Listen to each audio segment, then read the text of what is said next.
Good morning students. In last lecture हमने solve problem लिया था एक स्टेशनरी वेव के ऊपर, that is problem number 6.4। Now अभी हमें दूसरा प्रॉब्लम लेना है, प्रॉब्लम नंबर 6.5। तो प्रॉब्लम 6.5 हमें लेना है। ओके, तो ये ऑलरेडी प्रॉब्लम सॉल्व है बट हमें समझना है अच्छे से। तो प्रॉब्लम नंबर 6.5 में हमें दिया है a closed pipe and an open pipe have the same length, show that no mode of the closed pipe has same wavelength as any mode of the open pipe। दो pipe दिए हैं, एक pipe close at one and and दूसरा pipe दिया है pipe open at both and, दोनों की length same दी है। तो हम गिवन में लिख देंगे, गिवन में हम लिख देंगे pipe close at one and की जो लेंथ है वो हम LC से शो कर देंगे। The length of pipe close at one end is exactly equal to length of pipe open at both ends. ये हमने लिख दिया है एंड इन दोनों को इक्वल टू L दे देते हैं, राइट। ओके, ये हमें गिवन दिया है और हमारा टास्क जो है हमें कहा गया है कि pipe close at one and pipe open at both and के कौन से भी दो अगर हम मोड्स ले, फॉर दैट जो वेवलेंथ रहेगी they are not equal. Okay, means हमें क्या शो करना है, the wavelength of wave produced in the pipe closed at one end is not equal to wavelength for the pipe open at both ends। ये हमें show करना है for any mode, for any mode ये हमें show करना है। तो सबसे पहले हम फर्स्ट मोड कंसीडर करते हैं ये प्रूव करने के लिए, कौन सा, for the pipe closed at one end। तो सबसे पहले हम लेंगे for pipe close at one and. Okay, इसके लिए हम देखते हैं for pipe close at one and के लिए। तो for pipe close at one and के लिए जो फंडामेंटल फ्रीक्वेंसी रहेगी, फंडामेंटल फ्रीक्वेंसी जो रहेगी वो हम शो कर देंगे NC से, fundamental frequency of pipe close at one and. तो फंडामेंटल फ्रीक्वेंसी क्या है for the pipe close at one and, V/4L, correct है, V/4L। ओके, तो यहाँ पे जो पॉसिबल फ्रीक्वेंसीज रहेगी वो क्या रहेगी, पॉसिबल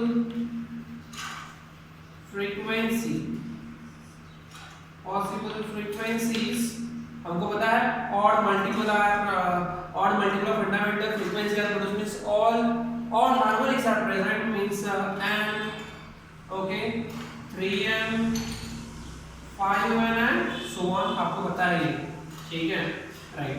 तो अगर हम ओवरटोन निकालें तो ये जो 3n 5n ये ओवरटोन रहेंगे। अगर हम general formula for the overtone निकालें तो फॉर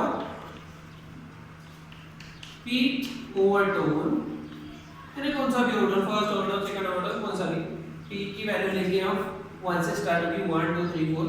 सो फॉर दैट हम क्या कर देंगे, जो peak overtone is nothing but frequency वो हम शो करेंगे NCP से, यानी peak overtone of the pipe close at one end is equal to, formula क्या रहेगा, देखो ये ऑड मल्टीपल रहेगा, ऑड मल्टीपल का फार्मूला क्या रहेगा, ओके, 2p + 1, क्या है 2p + 1 into n।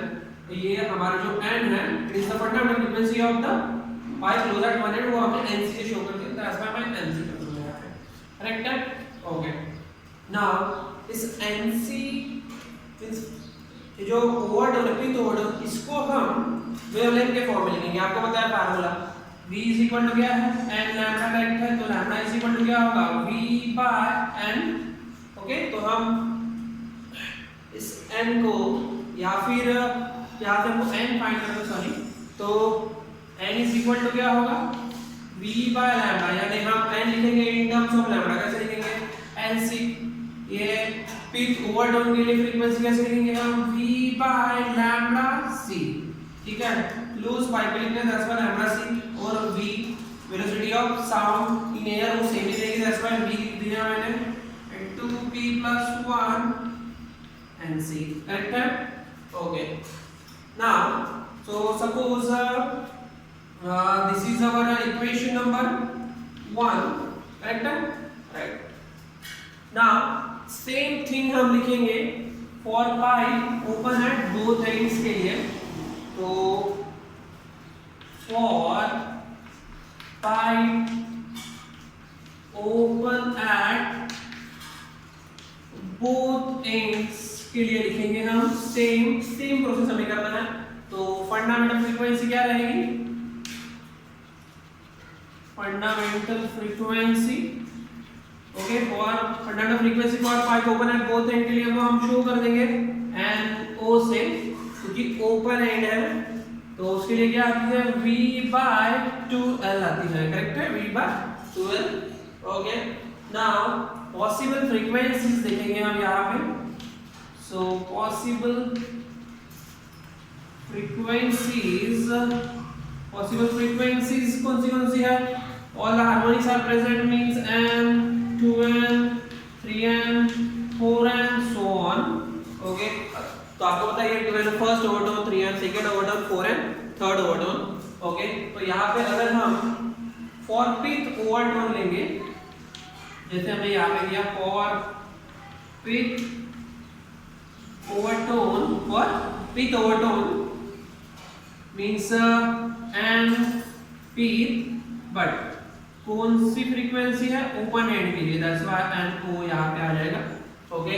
तो यहाँ पे देखो हमें फार्मूला बना है 2n, यहाँ पे भी p स्टार्ट होगा 1 से, तो हम लेंगे यहाँ पे p plus 1 into n, ठीक है। मैंने यानी ये जो ओवरटोन है उसके लिए एक जनरल फार्मूला बनाया है, यहाँ पे भी मैंने यहाँ पे जो ओवरटोन है उसके लिए एक जनरल फार्मूला बना दिया है, तो इसका फार्मूला 2p plus 1 रहेगा और इसका फार्मूला p plus 1 n रहेगा। यानी अगर हम फर्स्ट ओवरटोन बोले तो यहाँ पे 1 पुट करो 2n आ जाएगा, करेक्ट है, ओके। यहाँ अगर मैंने बोला कि यहाँ पे मुझे सेकंड ओवरटोन दो, तो सेकंड ओवरटोन के लिए p की वैल्यू 2 रहेगी, तो 2 plus 1 3 आएगा, ठीक है। ऐसे आपको पुट करना है, मींस यहाँ पे p की वैल्यू 1 से स्टार्ट होती है, यहाँ पे p की वैल्यू 1 से स्टार्ट होती है, राइट। नाउ अभी हमको n o p के लिए इसको हमें लिखना है इन टर्म्स ऑफ वेवलेंथ, तो सेम यहाँ पे हमने जैसे लिख दिया वैसे लिखना है, तो क्या होगा, v बाय क्या होगा, लैम्डा o, ओके। यहाँ पे लैम्डा c था क्योंकि क्लोज पाइप था, यहाँ पे ओपन पाइप है, तो v by lambda o is equal to p plus 1 into n, correct है, as is our equation number 2, है ना, ओके। अभी यहाँ पे n नॉट रहेगा,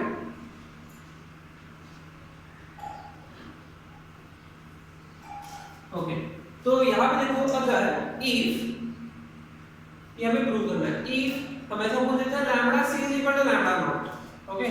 कंडीशन लिख देते हैं if lambda c is equal to lambda not, तो क्या होगा, ये equation number 1 and equation number 2 equate कर देना पड़ेगा, क्योंकि v बाय लैम्डा c है और v बाय लैम्डा नॉट, और मैंने क्या बोला, lambda c is equal to lambda not, तो ये दोनों का जो LHS रहेगा वो सेम है, तो equating RHS। So therefore equation 1 and 2 are equal, then क्या होगा, ओके, देन इसका RHS हम इक्वेट करेंगे 2p plus 1 and c is equal to p plus 1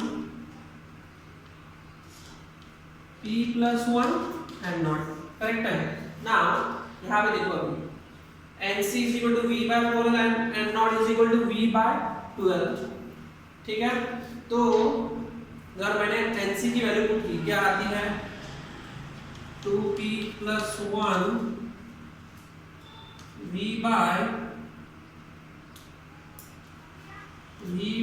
4l is equal to p plus 1 v by 12, okay. तो दोनों equation देख लो, अगर हमने इसको this v get cancel and l get cancel,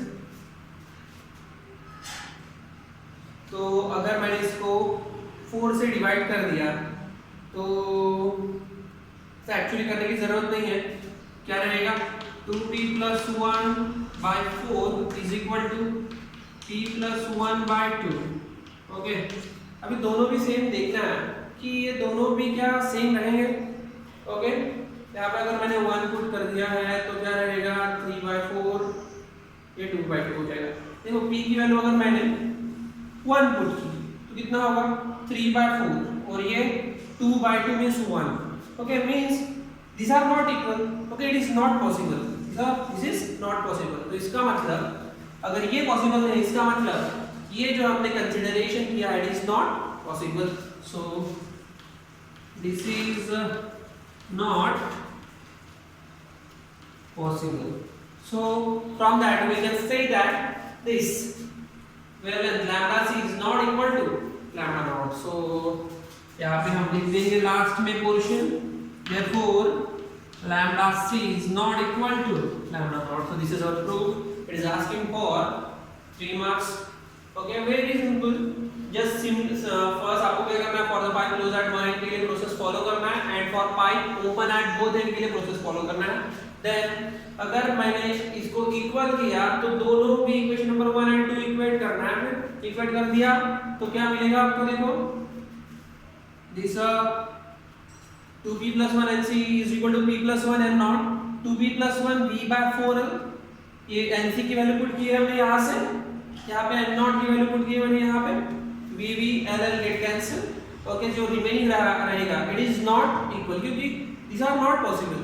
so that's why अब if this is not possible means ये भी lambda c is not equal to lambda naught। okay, so this is our first problem of today।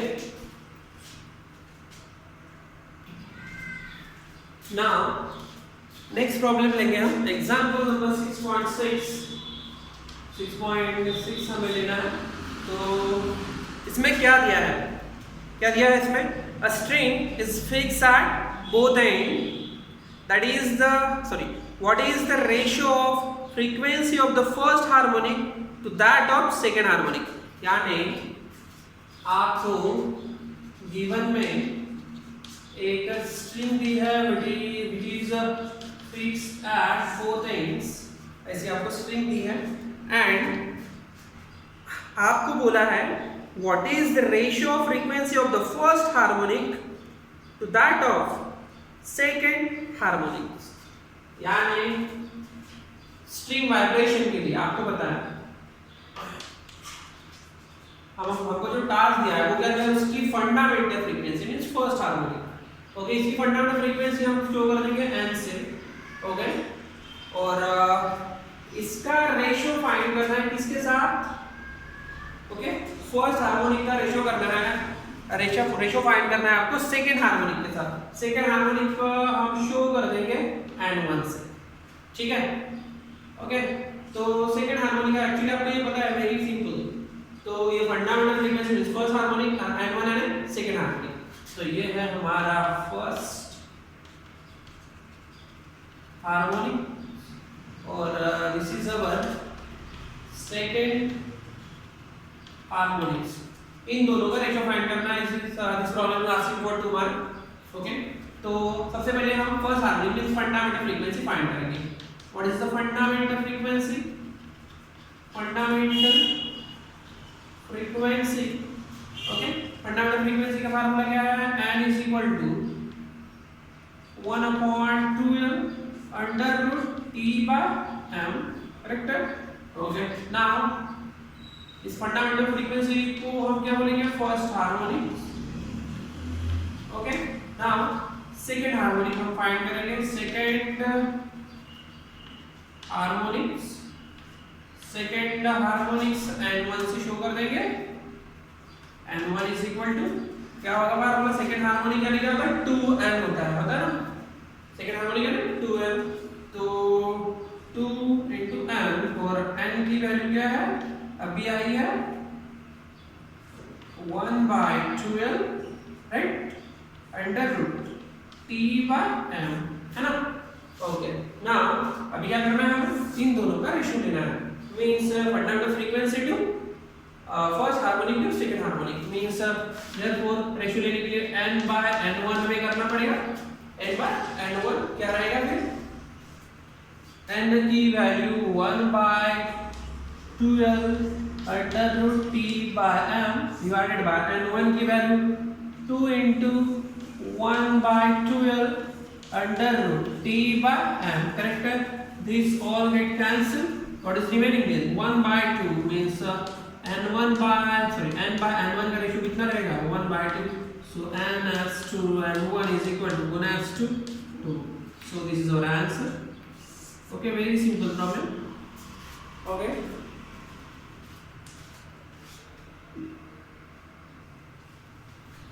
Okay. Now हमें next problem लेना है, problem number 6.7। Problem number 6.7 हमें लेना है। तो क्या दिया है problem? The velocity of transverse wave on a string of length 0.5 metre, यानी स्ट्रिंग वाइब्रेशन दिया है और उसकी स्ट्रिंग की लेंथ दी है, कितनी दी है 0.5 मीटर, इज 2 to 5 मीटर पर सेकेंड। यानी जो हम स्ट्रिंग वाइब्रेशन लेंगे, स्ट्रिंग वाइब्रेशन में जो स्ट्रिंग है उसकी लेंथ 0.5 मीटर दी है एंड वहाँ पे जो ट्रांसवर्स वेव प्रोड्यूस हो रही है स्ट्रिंग वाइब्रेशन में, उस ट्रांसवर्स वेव की वेलोसिटी दी है 2 to 5 मीटर पर सेकेंड। तो गिवन में हम सबसे पहले लिख देंगे suppose this is our string and we vibrate this string, तो इसकी जो लेंथ है वो हमें दी है is equal to 0.5 metre and यहाँ पे जो स्ट्रिंग वाइब्रेशन करने के बाद जो ट्रांसवर्स वेव प्रोड्यूस होगी उसकी वेलोसिटी दी है दैट इज 2 to 5 मीटर पर सेकेंड। तो वेलोसिटी दी है 2 to 5 मीटर पर सेकेंड। नाउ इसमें दो पार्ट किए हैं। क्या बोला है फर्स्ट में, what is the fundamental frequency of standing wave on string if both ends are fixed. ठीक है, यानी पहला जो पार्ट दिया है हमें फाइंड करने के लिए बोला है what is the fundamental frequency. तो हमारा जो फर्स्ट टास्क है उसमें हमें ए बोल देते हैं हम, उसमें हमें फाइंड करना है फंडामेंटल फ्रीक्वेंसी, यानी एन फाइंड करना है fundamental frequency. Okay, and second part के लिए हमें बोला है कि while string is vibrating in the fundamental harmonic, यानी उसकी फ्रीक्वेंसी फंडामेंटल फ्रीक्वेंसी रहेगी what is the wavelength of sound produced in air if the velocity of sound in air is 330 metre पर सेकेंड। ओके, यानी इसमें आपको बोला है second, इसमें आपको वेवलेंथ फाइंड करना है। ओके, वेवलेंथ फाइंड करना है। फॉर दैट जो velocity of sound in air जो दी है वो आपको दी है 330 मीटर पर second for that fundamental frequency. यानी सबसे पहले सेकंड पार्ट फाइंड करने के लिए हमें फंडामेंटल फ्रीक्वेंसी फाइंड ही करना पड़ेगा। तो फंडामेंटल फ्रीक्वेंसी फाइंड करेंगे फॉर स्ट्रिंग वाइब्रेशन। एक्चुअली आपको फार्मूला पता है, आपको फार्मूला पता है फंडामेंटल फ्रीक्वेंसी का। क्या है fundamental frequency for string vibration 1/2L under root t by m। Okay, but problem में आपको टेंशन भी नहीं दिया है और ये लीनियर डेंसिटी भी नहीं दी है। तो हम क्या करेंगे, हम वेव मोशन का हमारा जो नॉर्मल वाला फार्मूला था v = m लैम्डा यूज करके हम ये फाइंड करेंगे। ओके, तो कैसे फाइंड करेंगे देखो,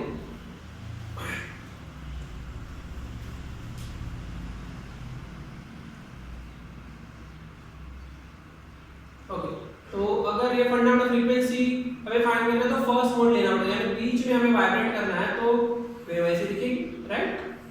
ओके, करेक्ट है ना? ओके, तो इसकी अगर हम इस लूप की अगर हम लेंथ फाइंड करें l, okay, in terms of wavelength, तो वो क्या रहेगी? इन टर्म्स ऑफ वेवलेंथ अगर फाइंड करेंगे हम तो l कितना होगा? l λ/2, क्योंकि ये 1 लूप है, 1 लूप यानी हाफ वेव होता है, तो देयरफॉर जो लैम्डा की वैल्यू रहेगी वो क्या रहेगी 12। ओके, तो हम सबसे पहले फर्स्ट फाइंड करते हैं a को फाइंड करते हैं n फाइंड करने के लिए। ओके, एज आपको पता है v क्या होता है n लैम्डा, करेक्ट है? ओके, अब क्या फाइंड करना है? n फाइंड करना है, तो n क्या होगा v/λ। ओके, अभी यहाँ पे देखो लैम्डा अगर हम फाइंड करें तो क्या होगा 2 into L होगा, तो V by 2L, करेक्ट है ना, क्योंकि ये लेंथ ऑफ लूप क्या है, क्या होगा लैम्डा बाय 2, क्योंकि 1 लूप है ना हाफ में, दैट इज लैम्डा बाय 2, उसकी वैल्यू रहेगी लैम्डा बाय 2, तो V by 2L रहेगा ना। वैल्यू पुट कर दो, अभी V की वैल्यू कितनी है 2 to 5 divided by 2 into L की वैल्यू कितनी है 0.5 यानी कितना होता है 1/2 होता है, करेक्ट है 0.5 है ना 1/2, दिस 2 to get cancel यानी कितना रहेगा n is equal to 2 to 5 hertz. तो हमें फंडामेंटल फ्रीक्वेंसी हमें यहाँ पे मिल गई है। नाउ अभी हमें सेकंड पार्ट फाइंड करना है, सेकंड पार्ट B। तो फॉर B इसमें क्या करना है, हमको वेवलेंथ फाइंड करना है, वेलोसिटी दी है और यही हमको जो फंडामेंटल फ्रीक्वेंसी हमने फाइंड की है वही हमको यहाँ पे यूज करना है। तो राइट यहाँ पे सेम फार्मूला हम लिखेंगे for second as V is equal to कितना होता है n लैम्डा, करेक्ट है, और यहाँ पे हमको लैम्डा फाइंड करना है, लैम्डा इज इक्वल टू क्या होगा V बाय n होगा। तो V की वैल्यू हमें दी है हमें 330 ना, 330 हमें दी है और n की वैल्यू है 2 to 5, ओके 2 to 5, ये आपको फाइंड करना है। और फाइंड करने के बाद जो भी वेवलेंथ आएगी, ओके वेवलेंथ जो आएगी वो मीटर में आएगी, ओके तो जो भी वेवलेंथ आएगी वो आपको मुझे आंसर उसका कमेंट करना है, ठीक है राइट। मैं ये प्रॉब्लम आपके ऊपर छोड़ देता हूँ, वेरी सिंपल, जस्ट आपको डिवाइड करना है, करेक्ट है। So this are the problem, solve problem, और कुछ प्रॉब्लम रहेंगे तो वो भी हम आगे के लेक्चर में लेंगे, राइट। अगर आपको कोई भी डिफिकल्टी आती है तो आप कमेंट करो, ओके राइट।